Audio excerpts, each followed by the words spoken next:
মানুষ আপনাদের সুখে দুঃখে যিনি সবসময় আপনাদের আমাদের পাশে থাকেন, আমাদের চারঘাট পাকা মাটি মানুষের নেতা, আমাদের প্রিয় অভিভাবক, রাজশাহী জেলা বিএনপির সম্মানিত আহ্বায়ক, বাংলাদেশ জাতীয়তাবাদী দল জাতীয় নির্বাহী কমিটির অন্যতম সদস্য, চারঘাট উপজেলার বারবার নির্বাচিত উপজেলা চেয়ারম্যান, সর্বশেষ দেশনেত্রী বেগম খালেদা জিয়া তথা তারেক রহমান, চারঘাট পাকার মনোনীত প্রার্থী হিসেবে যাকে ধানের শীতের কান্ডার হিসেবে চারঘাট বাগান মানুষের কাছে পৌঁছে দিয়েছিলেন মনোনয়ন দিয়ে, সেই প্রাণপ্রিয় নেতা আপনাদের এবং আমাদের অত্যন্ত প্রিয় মানুষ, প্রিয় অভিভাবক এবং বারবার বাংলাদেশের সর্বোচ্চ নির্যাতিত আমাদের প্রাণপ্রিয় নেতা, যাকে স্বৈরাচারী হাসিনা ফ্যাসিস্ট বিনা ভোটের সরকার বিনা কারণে বারবার কারাবরণ করতে হয়েছে, সেই প্রাণপ্রিয় নেতা সর্বকালের জনপ্রিয় নেতা জনাব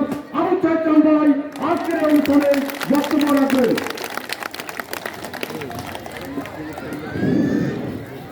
আউযু বিল্লাহি মিনাশ শাইতানির রাজিম।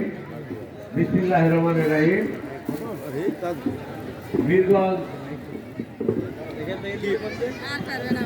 হাই স্কুল মাঠ প্রাঙ্গণে আজকের এই যে খেলা, সেই খেলা উদ্বোধনী অনুষ্ঠানে আমার থাকার কথা ছিল। যাই হোক, যে কোনো কারণে হয়তো আমি আসতে পারিনি, এর জন্য আমি দুঃখিত, আমাকে মাফ করবেন। পাশাপাশি আজকে এই খেলার সম্মানিত সভাপতি স্যার এবং উপস্থিত আছেন আমাদের সহকর্মী বাবলু ভাই, যিনি উপজেলার দায়িত্বপ্রাপ্ত, আমাদের মেয়র চারঘাট উপজেলার মেয়র এবং আমার সহসঙ্গী হিসাবে সিরাজ ভাই আছে, এখানে মুকুল ভাই আছে, সুরুজ আছে, জেলা ছাত্রদলের আহ্বায়ক শামীম সরকার সহ তৌফি আছে, আমাদের নেতা পৌরসভার সভাপতি তৌফি সহ সম্মানিত ব্যক্তিবৃন্দ মঞ্চে এবং উপস্থিত জনতা, বিপক্ষের খেলোয়াড়বৃন্দ, দর্শক, সাংবাদিক ভাইরা, আমার মা ও বোনেরা, সবার প্রতি সালাম, আসসালামু আলাইকুম।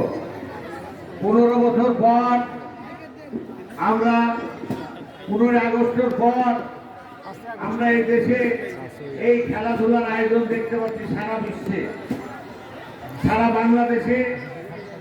আমি ইতিমধ্যে অনেক খেলা উদ্বোধন করেছি, ফাইনাল খেলা দেখেছি, কিন্তু এর আগে আমরা একটা গোষ্ঠীর কাছে জিম্মি ছিল দেশ, যার কারণে খেলাধুলা থেকে মানুষ বিরত ছিল। আমরা চাবো আজকে এই বীরগঞ্জ থেকে যারা খেলতে আসছে আগামী দিন জাতীয় দলে খেলবে, এরকম আশা আমাদের মধ্যে আছে।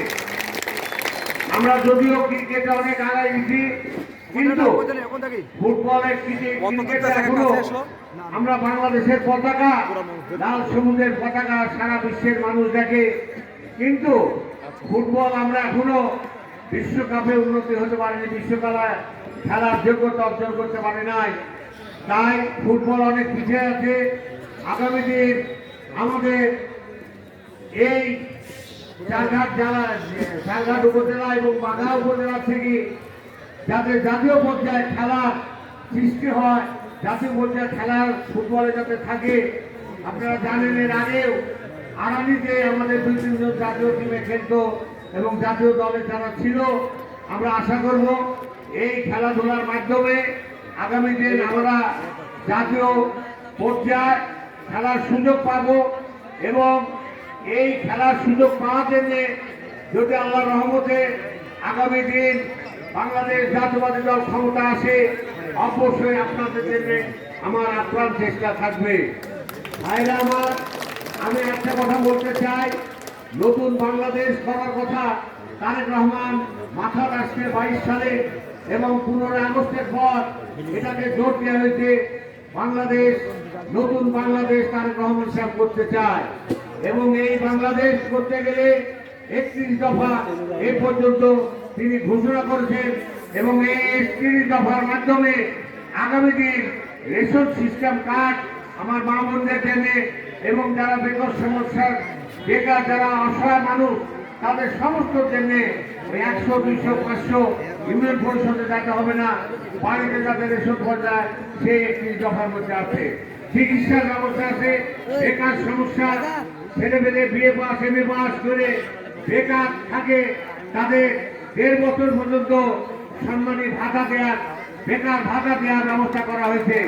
এইসব পদক্ষেপগুলা 31 দফার মধ্যে আছে এবং এই 31 দফা বাস্তবায়ন করার জন্য তারেক রহমানকে আগামী দিন বাংলাদেশে আসার ব্যবস্থা করতে হবে।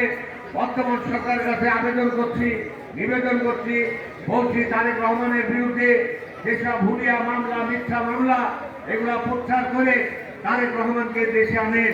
কারণ 18 কোটি মানুষ তারেক রহমানের দিকে তাকিয়ে আছে। তারেক রহমান তাদের প্রাণের দাবি, জানের দাবি, এবং তারেক রহমানকে ছাড়া নতুন বাংলাদেশের 31 দফা বাস্তবায়ন হবে না। অতএব এই সরকারের কাছে বলতে চাই, যদিও আজকে খেলার মাঠে তারপরে একটু কথা বলতে চাই যে আপনারা জানেন যে তারেক রহমান যে 31 দফা বাস্তবায়ন করার জন্য এই সরকার যদি কোনো কৌশল বা কোনো অপশক্তি বা চালাকি ফিকির করে, তবে অবশ্যই আমি বলতে চাই মিরগঞ্জ মাঠ থেকে আগামী দিন রাজপথে বাংলাদেশ জাতীয়বাদী দলের নেতা কর্মী আবার তারেক রহমানের জন্য রক্ত দেওয়ার জন্য প্রস্তুত আছে। অতএব তারেক রহমান ছাড়া বাংলাদেশ করার কথা চিন্তা আর করা যাবে না। অতএব বাংলাদেশের নতুন স্বপ্ন, নতুন বাংলাদেশ করতে হলে তারেক রহমানের দরকার। এই তারেক রহমানকে আগামী দিন বাংলাদেশে আসবে এই আশা ব্যক্ত করে আমি আপনাদের কাছে বিদায় নিলাম। আসসালামু আলাইকুম।